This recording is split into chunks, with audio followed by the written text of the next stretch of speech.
તહેવારને લઈ સોમનાથમાં ભક્તોની ભારે ભીડ। પવિત્ર શ્રાવણ માસમાં દ્વિતીય સોમવારે સોમનાથ મહાદેવના દર્શન માટે ભક્તોની વિશાળ ભીડ ઉમટી પડી હતી। સમગ્ર મંદિર પ્રાંગણમાં શ્રદ્ધાળુઓની ભાવભીની હાજરી જોવા મળી હતી, જ્યાં ભક્તો દૂર દૂરથી જળ કાવડ યાત્રા સ્વરૂપે પુષ્પો, બિલીપત્ર અને પવિત્ર જળ લઈ સોમનાથ મહાદેવના સાનિધ્યમાં પધાર્યા હતા।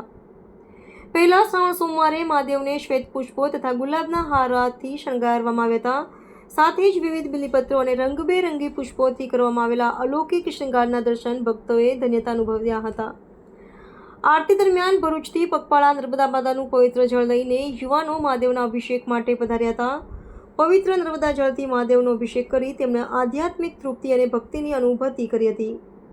શ્રાવણ માસ દરમિયાન દર સોમવારે ભક્તોની શ્રદ્ધા અને ભક્તિભરી ઉમંગભેર હાજરી સોમનાથ મહાદેવના દિવ્યતાને વધુ ઉજાગર કરે છે। મારું નામ સિદ્ધાર્થ છે। અમે વાલિયા ગામ હાસોદ તાલુકાથી 6 કાવડિયા 25 તારીખે શ્રાવણ ચાલુ થયો તે દિવસે કાવડ લઈને સોમનાથ મહાદેવ મંદિરે પેદપાળ આવ્યા છે।